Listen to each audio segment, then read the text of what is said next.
All right, jumping right into some pretty heady stuff with this deep dive. Yeah. You handed me this document, badnews.pdf. And gotta say, the title alone kind of got me hooked. Okay. We're talking like multi-dimensional universes, quantum physics, even a little bit of, theology thrown in for good measure. Yeah. Sounds like you're wrestling with some pretty big questions here about how the universe even exists in the first place. Yeah. Whether it needs some kind of like cosmic blueprint. It's It's definitely it's a thought-provoking read. I'll give it that. okay. Not your typical sort of scientific paper, that's for sure. Yeah, right. But it uses these really vivid analogies, I think, to kind of get at some really, really profound questions, I think, about, just the nature of reality in a way. Yeah. Yeah, absolutely. And I will say, like, the author's voice is really something else. Yeah. Very direct, unconventional, and yet the analogies, they really get you thinking, which I think is kind of the point. Yeah. One of the core concepts that they keep coming back to is this idea of a six-dimensional shot. Okay. And they use this to argue that a universe like ours, it can't exist without some kind of pre-existing plan or intelligence, something that they kind of equate to, like a god. And what I think is really fascinating about it is they're not just coming out and saying, oh, there must be a God. Right. They're actually kind of trying to build a case for this by looking at the limitations of how we normally think about the universe. Right. Like it's not just taking it on faith. Yeah. It's like, okay, well, let's look at how we normally think about this and why that might not work. Exactly. Okay. So let's break down this six-dimensional shot analogy because I think it's a really helpful way to kind of wrap our heads around this. What are the pieces that the author lays out? Sure. So they kind of break it down into three main components, right? Okay. So they talk about the bow. Okay. They talk about the hand. And then they talk about the target. Okay. And the bell, they argue, represents kind of the mechanisms of the universe, the laws of physics, the forces that kind of dictate how everything interacts. So it's like how the universe works, the nuts and bolts, so to speak. Yeah, exactly. Okay. So then the hand that represents the force, right, that kind of sets those mechanisms in motion. It's what takes the shot, so to speak. Right. Okay, so if the bow is like the how, the hand is like the who or the what. Yes. That's making it all go. Exactly. And this is where I think it starts to get really interesting because they argue that in a purely material universe, right, one that's limited to just kind of the four dimensions that we experience. Right, space and time. Space and time. Yeah. That there is no hand, right? Like there's nothing to initiate the process. There's nothing to kind of fire the arrow, as they put it. Okay. Yeah. So that's where the target comes into play. Precisely, yeah. So the target represents a pre-existing order, a purpose. They have this word like schema that they use, right? Yeah. It's what the universe is essentially aiming for, correcting itself towards. So it's okay, so the universe can't exist without this target that already exists. Right. Which that seems a little backwards, doesn't it? And it does. And that's exactly their point, right? Okay. They're saying if we're stuck in just a purely kind of materialist view of things, right, bound by, our typical understanding of time, then the universe shouldn't exist. Right. Because there's no target. Right. There's no blueprint, right, to kind of guide its formation in the first place. Okay, so we're at this point where we need this pre-existing target to make sense of the universe. Right. But this target, it's outside of our regular four dimensions. And this is where the author introduces the idea of what they call 6D thinking. Yes. Right? Yeah. So we need two additional dimensions to kind of solve this paradox. Right. One where all of time exists at once, and another where an underlying intelligence or knowing shapes reality itself.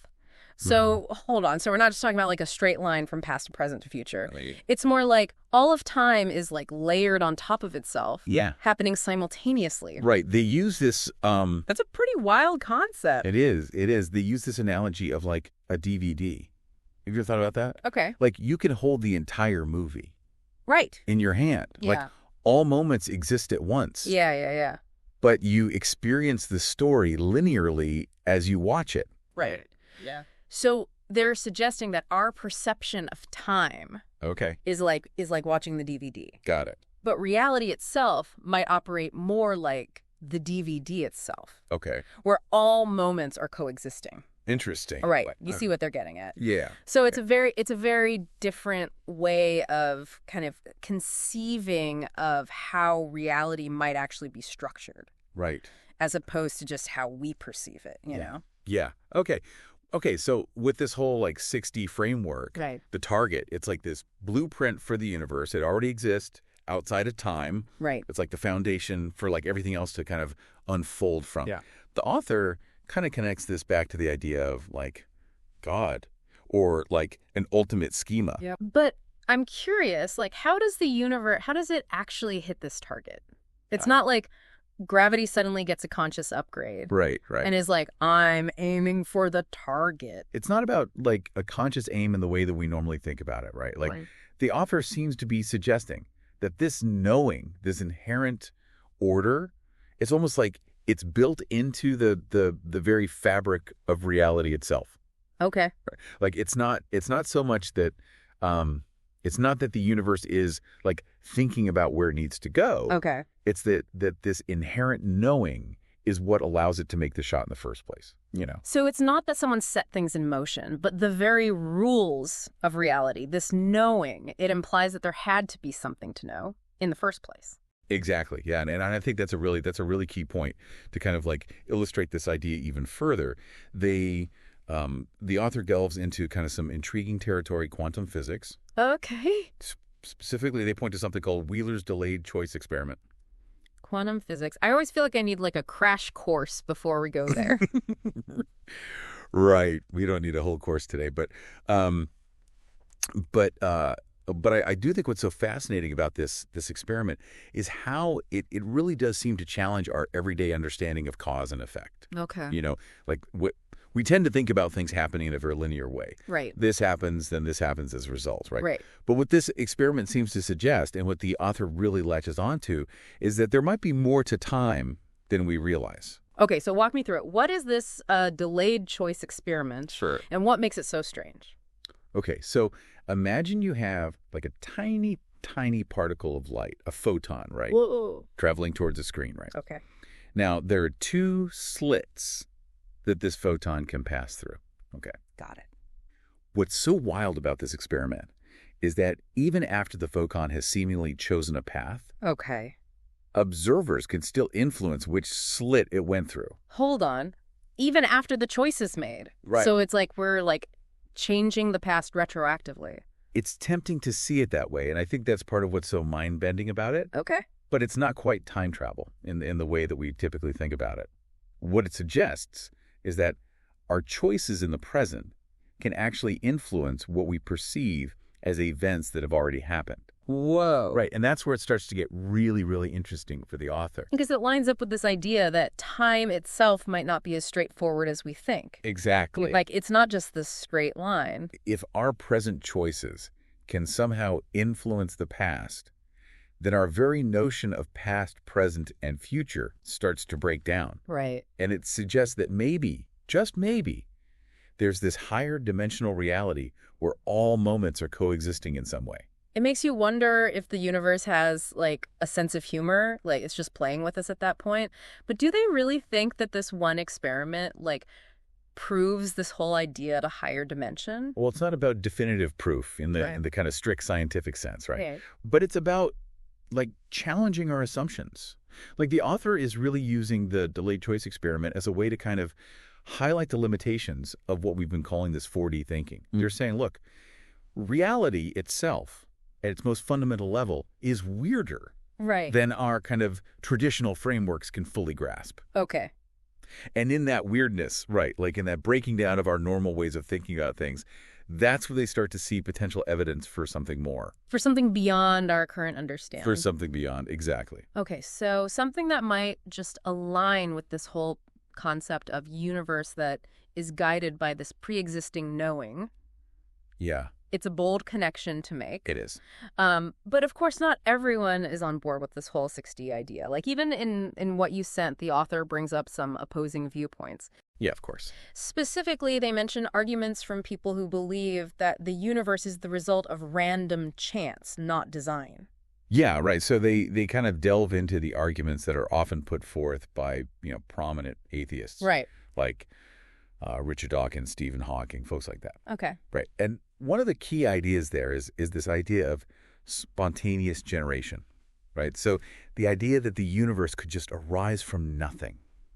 Okay. Through purely random chance. So the universe is just this like big cosmic accident. Yeah. Essentially. Yeah, in a nutshell, that's kind of the gist of it. Okay. Right? That given enough time, given enough random interactions, eventually something as complex as our universe could just emerge, right? Yeah.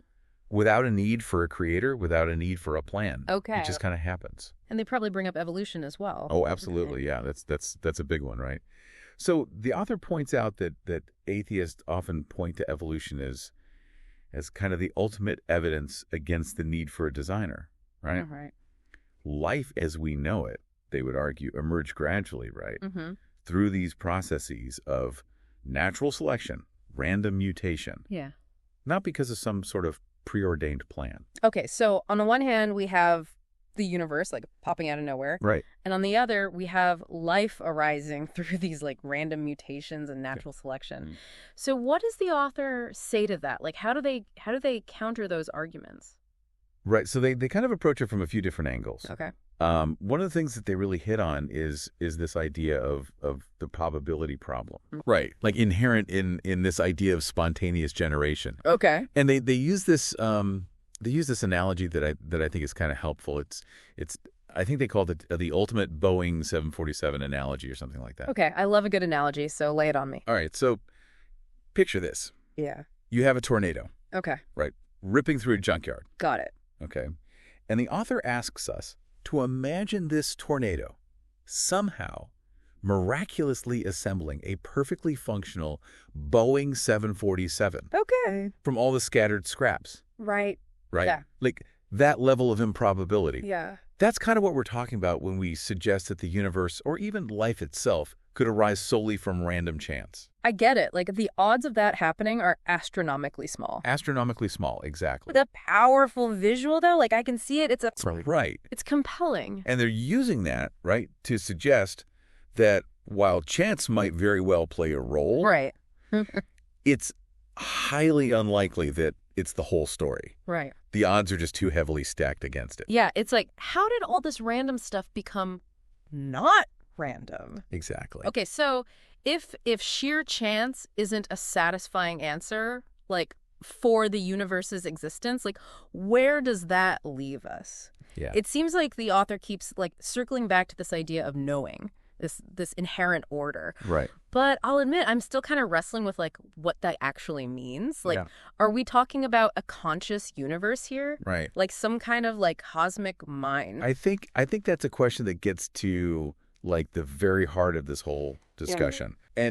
And the author definitely doesn't shy away from it. Okay. But what I think is really fascinating is that they seem to be suggesting that knowing, like in this context, doesn't necessarily equal consciousness. Okay. As we typically understand it. So it's not like the universe is sitting here like having thoughts and feelings and stuff. Not quite. I think instead they're pointing to something deeper. Okay. More fundamental. Yeah. Like an order that's almost like woven into the very fabric of reality itself. Okay. Right. It's not so much that the universe is thinking in the way that we think about thinking. Right. It's that there's this kind of set of principles, this knowing that predates even the concept of a mind. Okay. So maybe instead of mind, it's more like inherent laws. Yeah. But laws that somehow encompass like the potential for everything that exists or ever will exist. That's a great way to put it. Yeah. Like, whoa! It's like it's not that this knowing is separate from the universe. It's that's the foundation, that's the bedrock upon which the universe itself is built. Okay. Right? Okay. That's what allows for the six-dimensional shot, because the target, the blueprint, arises from this inherent knowing. And this is where it gets really meta, because then the author takes this idea of a knowing universe and like connects it to the idea of being. It's like, okay, if the universe, if it knows in this really fundamental way, does it also, in a sense, be? Yeah, they do. They do make that connection. Yeah. And it is bold. I mean, because it really challenges us to kind of expand our very understanding of what being even means. Right. Right? Like, can something be without a conscious mind as we know it, without a physical form? I mean, these are questions that have puzzled philosophers for centuries. It's almost like our scientific exploration of the universe is kind of bumping up against these huge, like, philosophical, even spiritual questions. Totally. And I think the author would probably say that that's exactly the point. Yeah. Right. The more we discover about the cosmos, the more we realize how much more there is to learn, how much deeper these mysteries actually go. Yeah, it's both humbling and kind of awe-inspiring at the same time. Like, this deep dive has definitely left me with like a lot to ponder. I think one thing is for sure, it takes a lot more than like your average physics textbook to really wrap your head around this stuff. It seems that way, doesn't it? Yeah. Like, to really grasp, like, not just like the mechanics of the universe, but our place in it. Right. And what it all means. And I think that's maybe the most intriguing part of it all, right? Like this search for understanding, for meaning, it ultimately leads us back to ourselves. Which brings us to, I think, like that final provocative question the author kind of leaves us with. If the universe itself has this inherent being, what does that mean for our own? Like, how do we define our being within this potentially 6D reality? It's a great question. It's a question worth like sitting with for a while. Yeah, it's not one that you can just like answer in a sentence or two. No, and I don't think there is one right answer, to be honest. But I do think that wrestling with that question, that's where the real juice is, Right. Like, if the universe is this deep and mysterious, then maybe we are too. Maybe we are. And maybe it's in those moments of like quiet reflection, when we allow ourselves to really grapple with the big questions. Yeah. That we start to catch these little glimpses of something truly profound, something that connects us to the wonder and the mystery of existence itself. Beautifully said. Well, I think that's a perfect note to end on.